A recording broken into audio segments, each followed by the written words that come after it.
ready for the Faribault Coaches Show. Out of Bashers, the Faribault Center, they are bringing you the show along with G&H Property Management and Lonsdale Country Market. A reversal of roles here this week. I'm back at the KDHL studios and sitting alongside Royal Ross.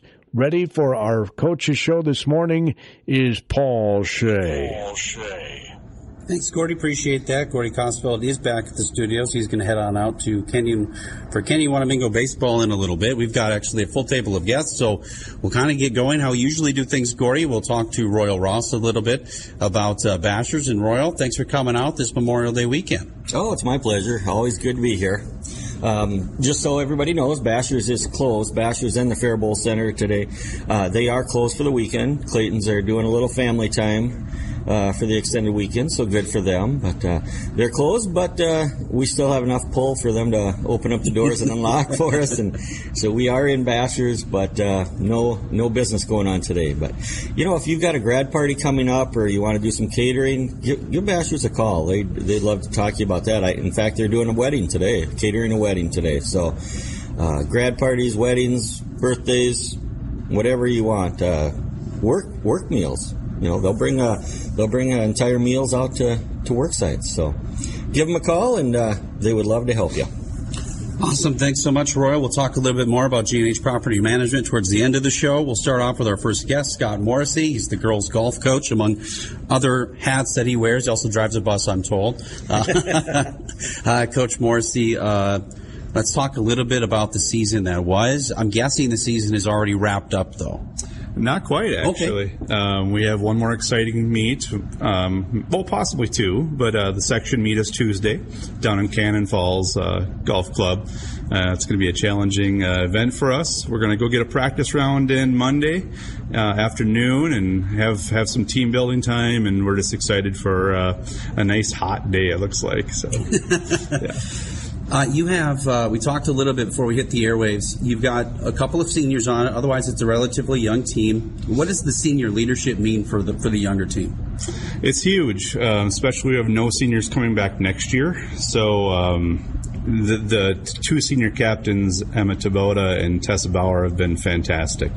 And they've really stepped up. Kind of that captain name, I think, meant a lot to them, and they took it seriously. And then Ryan Lewis has been our number one or two golfer all season long and has our lowest season average.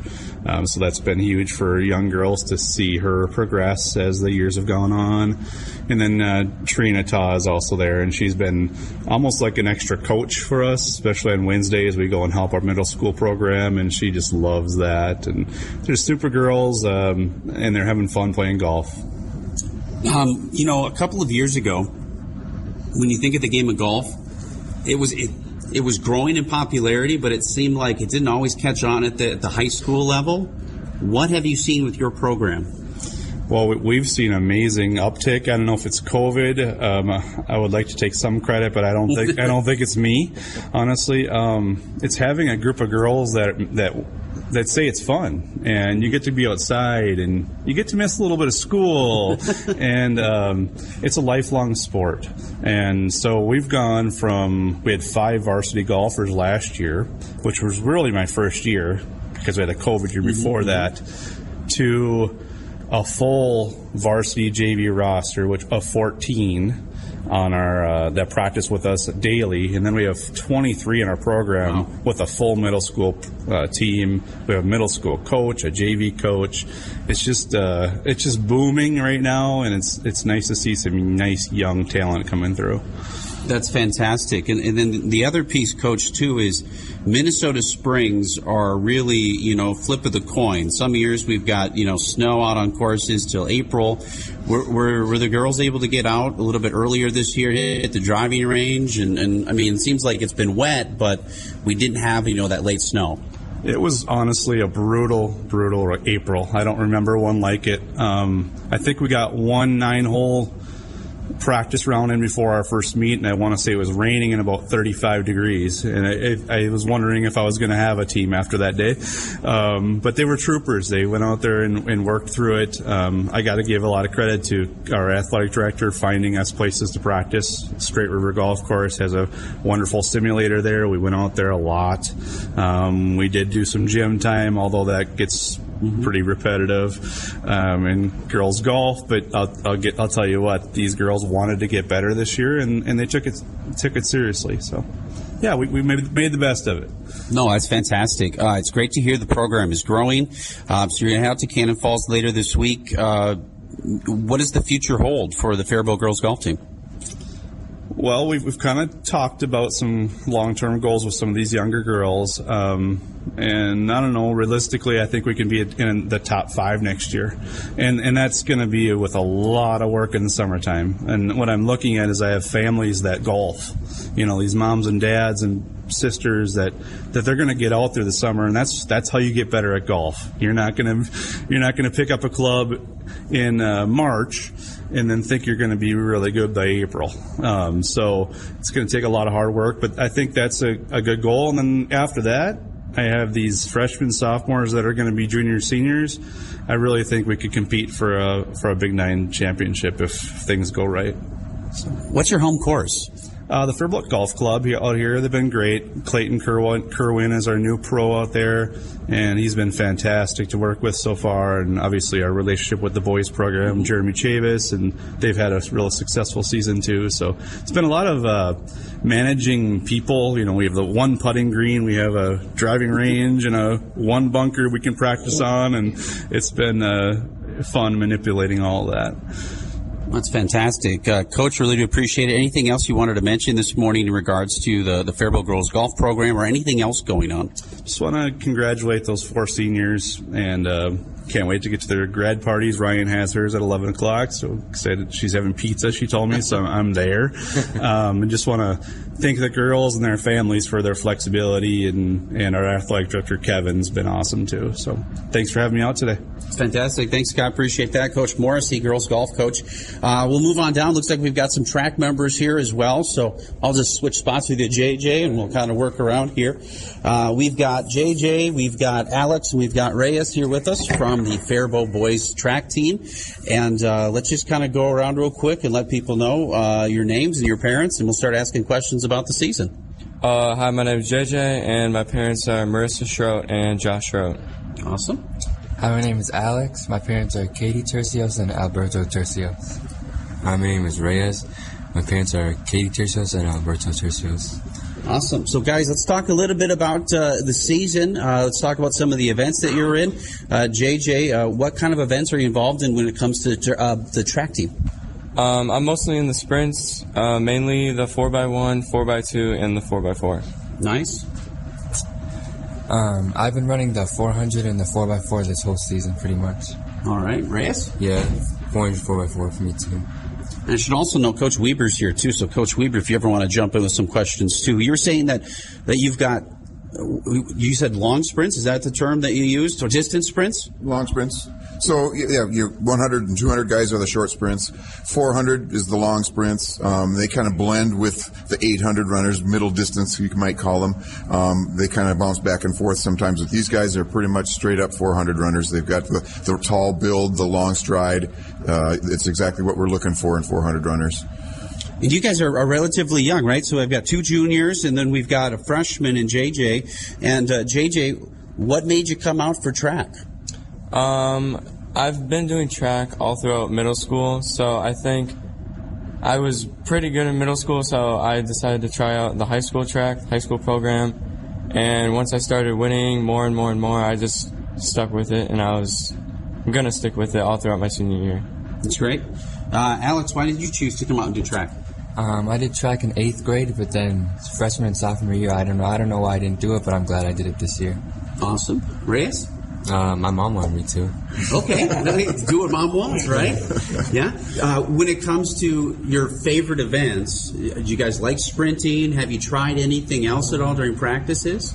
Yeah, like 200s, 400s, yeah. Okay. Very nice. Reyes? Alex? I had fun when we ran the 4x2. That was pretty fun. Okay, 4x2. JJ? Yeah, I kind of practice 100s, 200s, 400s, kind of all the sprint distances is what I kind of practice, just because I'm in all the relays, so kind of got to be good at everything, all the sprints. So I guess that's a good question for Coach, too. Coach, when it comes to those relay teams, is it kind of a mix and match looking for that best fit? Does it kind of determine on the conditions that day? Maybe you've got someone that's stronger running, with wind and stuff like that versus not. I mean, how does that work for someone like yourself determining that? So when determining relays, first of all, you're going to look at who's your fastest guys, right, at that distance. And they're all at this table, right, pretty much? Well, they're definitely the three fastest. Well, we're missing one guy. He was going to be here this morning. Mousseh Mohammed is probably our fastest 400-meter dash guy right now. And he kind of came on late in the season. He had some other issues he had to work through. But so that's the first thing you look at. But then what's really important in relays is how well they pass the baton and how coordinated they can be at full speed. Because you might have a really fast kid, but he just can't pass the stick because it takes a lot of coordination to be able to pass the stick correctly in the middle of the battle there. So that also plays a role in it. And it might also sometimes be determined who we're running against and where we think we can make more noise in terms of scoring points. So it's kind of all three of those things tied together. Going into True Team, we had kind of a different viewpoint than going into the Big Nine. And then now we're going into individual sections. And so that's another way to look at, who's going to be there? How do we get these guys to state? And so the matchups might change, Very nice. Do you guys have a favorite track to run at all? There's some smiles there. Probably the Faribault track because it's the best one. Yeah, Faribault's the best track. Faribault best track, Yeah, JJ? definitely the Faribault track. And I've heard nothing but compliments about the Faribault track. And I know a couple of weeks ago, Coach, you were talking to Gordy about that too, because Gordy's talked about how great the track is and, rotating, the Big Nine meets and all that stuff. So it'll be great. Sounds like it's coming in 2025. I think it's 2027 the next time Faribault comes around. Hosting on that one? Yeah. Let's talk about the season. Did any of your races or your relays stand out to you guys at all as being like a highlight of your year so far? We'll start off with Reyes.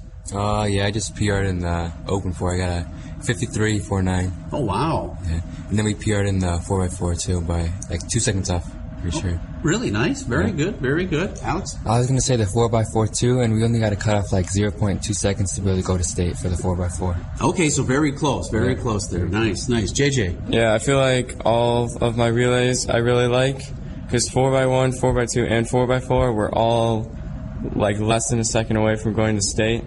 So I'm just really excited for all of them. You guys talk about, just missing that, that kind of cutoff there. Is that a big motivating factor when you guys are going out and when you're training?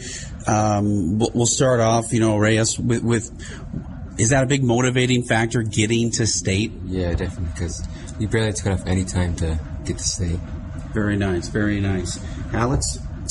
Yeah, because it'll be a really fun experience to go to state, and yeah. Okay, nice. JJ? Yeah, I think it is because they've beat us in like the last like two meets, I think. So I think they're gonna like sit back and like relax and be like, okay, we're better than these guys, and then we're just gonna go out and just beat them. So yeah, that's really all. I like the attitude. This is pretty good. I like this. Just freshmen. Yeah. Well spoken for a freshman. These guys have lion hearts. They wouldn't run the 400-meter dash if they didn't. The 400 is the king of races in track and field. It requires you use both energy systems. 100 and 200 people, but they're running strictly on anaerobic. They don't have to have any oxygen really at all. They're using the energy that's already in the system, right? Anybody that's running more than 400 meters, they're having to use the oxygenated system where you have to have a lot of oxygen coming in to keep the body moving. The 400 is anaerobic for about 3/4 of it, and then it turns aerobic in the middle of the race. Okay. And that's when you see guys really start dying at the end of the 400. And it takes a lot of courage and a lot of strength and a long stride. And these guys are built for this race. We have for the next few years here, some pretty strong people in the 400, and so we're going to have strong 4x4s, and all it trickles down to our 4x1 and 4x2 as well, because we got some speedy guys too. So our relays really shined at Big 9, and that was nice. And of course at True Team State, our relays really did a great job. So we're looking forward to seeing what we can do at sections on Thursday at Lakeville South. I think we can get all 4 of our relays to state. Really nice. Even our 4x8 is right in the mix. So why don't you explain what the True Team is? Sure. So True Team Track and Field was the idea of some coaches back in the 1980s when if you go to the individual state meet, the high school league state meet, you can win the team trophy with 2 guys that are just really good runners. And they said that's not really a team effort. You don't have the whole team isn't even part of that. You know, they brought 2 guys to state and they won the team trophy. So they said, let's invent a way to run track where everybody that runs scores. So in a True Team scored meet, if you had, say, 8 teams and there's 2 entries per team, then you have 16 runners in the event.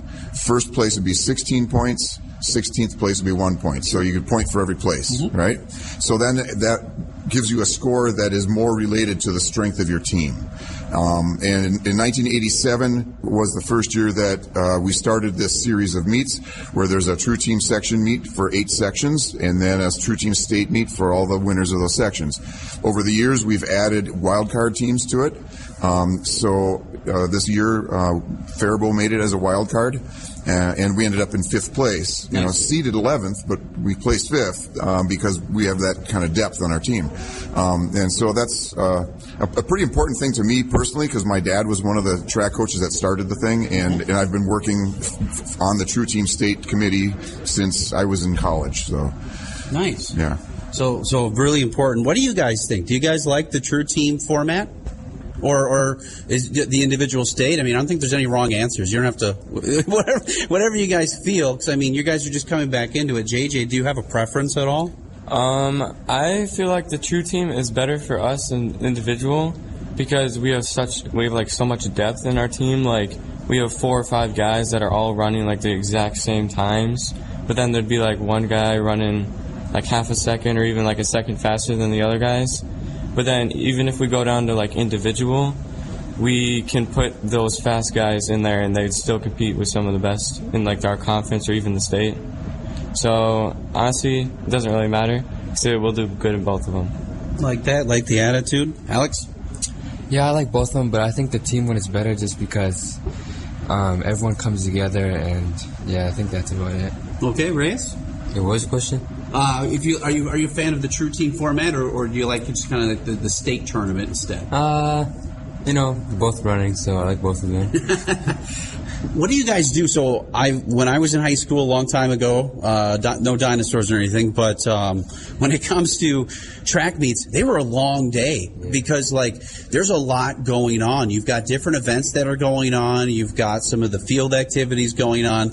How do you stay focused? Because a couple of times, and I'm sure Coach Weaver will probably say, you can be distracted and you might not realize your race is coming up and you're kind of herding cats at that point. So how do you guys stay focused? Reyes? Look what time it is, where my race is at, then make sure to warm up, get ready for my race. Okay. Yeah, just to get a little rest before the race because you have a long time between races. We were there like all day in Red Wing. It was like we left at 8 and we were back at like 9, so you just gotta stay ready the whole time. JJ? Yeah, kind of like what Alex said. You kind of gotta stay focused. Kind of gotta get like your group together for your relays, like an hour, maybe 30 minutes before your race. Do like a little group warm up. Just kind of get locked in with everyone. Because it's been almost 20 years for me, and I just know that I was always distracted because the girls' track team was over there, and I'd be over there talking to them, and you get distracted, right? Or you'd be under the bleachers taking a nap, and, you know, the coach would always get there. Coach Weaver, I'm sure you've got assistant coaches, but it's got to be tough to manage all that on the day of a meet. Yeah, it keeps us busy. You know, we had 100 guys out for track this year. Wow. And you know, keeping all of them in the right direction is always a challenge, but we manage it. You know, we have some pretty good captains that help us with that, and even some of the young guys like JJ over there, he's showing a lot of leadership of helping getting those relays ready to go and making sure everybody's aware that they're going to be running pretty soon, and that's one of the things that's kind of cool about track. It's an individual sport, and there's no possible way that the coach could be there for every kid. So they have to have a lot of autonomy on their own and be personally responsible for what they're going to do. We give them the tools on how to get properly prepared to run, but they have to be the ones that do it. And we've got a good crew that does that.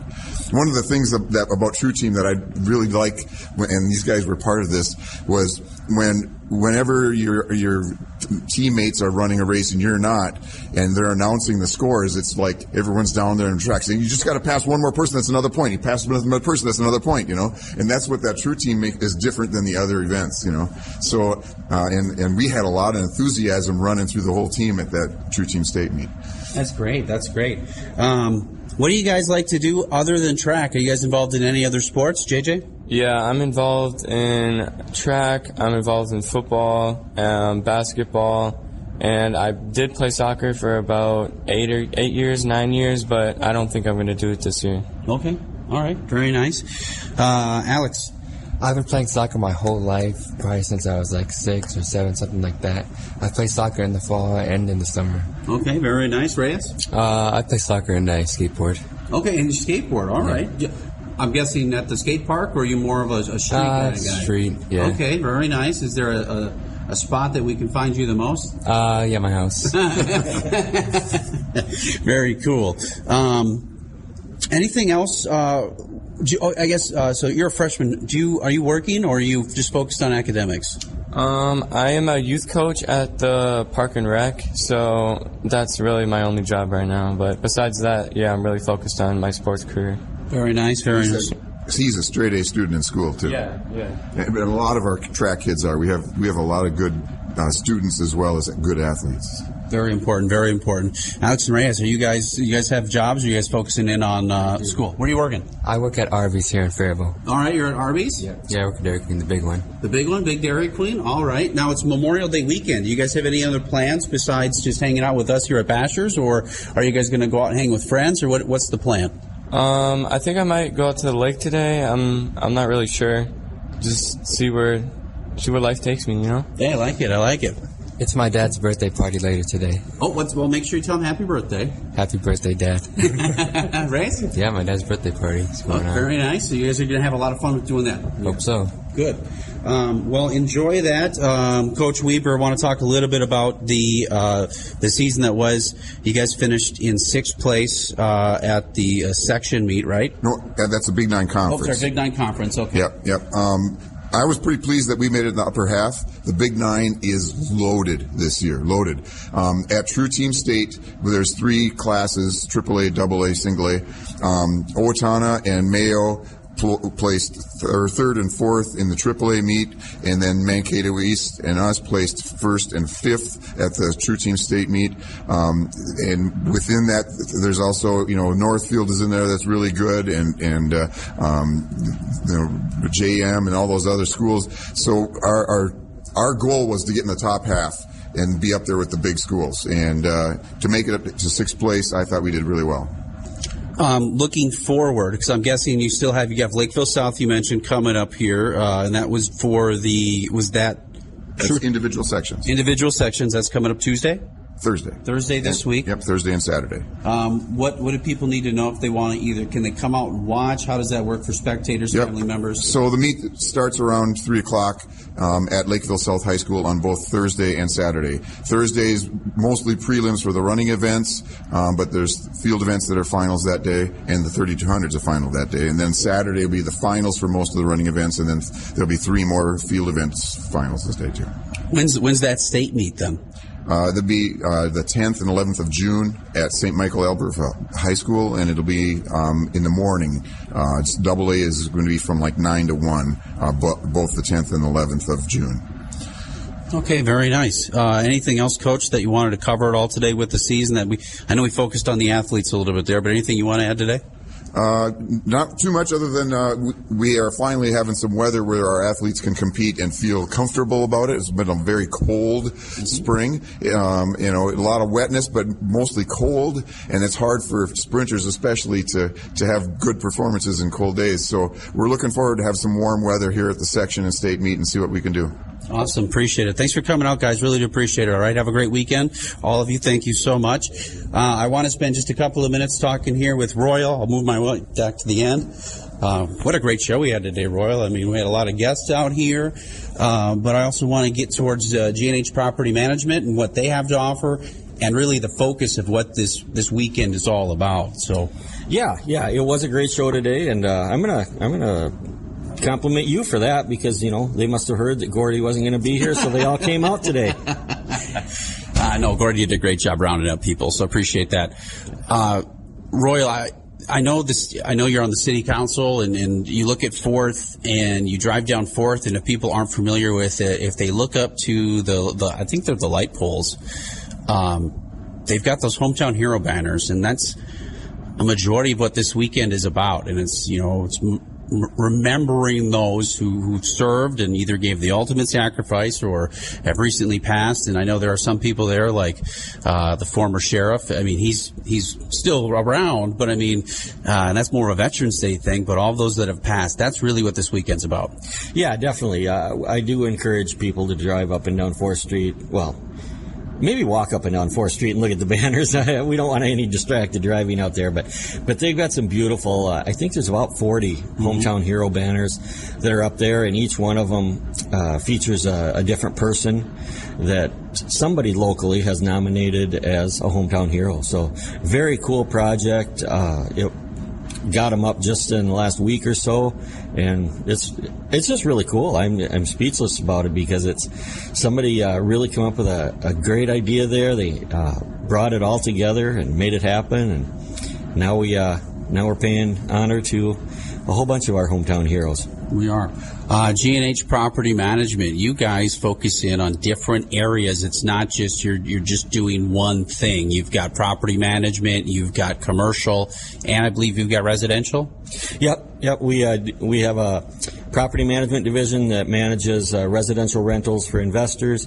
We have an association management division that manages townhome associations and condo associations, and then we've got a sales division where we handle basically selling any type of residential property or sales and leasing of commercial property. So a very well-rounded company, located right here in downtown Faribault, but we have properties all over. I mean, all the way from at least Owatonna up to Bloomington, over to Waterville, Montgomery. We got properties all over of some kind that we're working with, and our sister company is Blue Water Properties out of Northfield. So we've got quite an expansive range there. Very nice. Anything you want to touch on with G&H? No. I just, I mentioned the 3 divisions.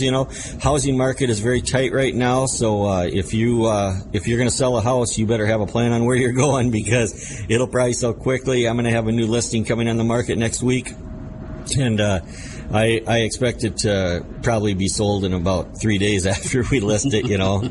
Not closed, of course, but we'll have offers on it, because you price them right. And the market just is hungry right now, but boy, there's just no houses out on the market. Last I checked, there's about 30 homes for sale in the 55021 zip code, not just in the city limits, but I mean in the zip code all over, by the lakes and everything. So just not a lot of inventory out there. So if you're thinking of selling, be prepared and know where you're going to move to, because your home will sell fast. Very nice. That's going to be it. We got less than 30 seconds here on the program. I want to thank G&H Property Management, Bashers Faribault Center, and Lonsdale Country Market. Just a quick mention about the Memorial Day Parade on Monday. Ken, you don't want me to go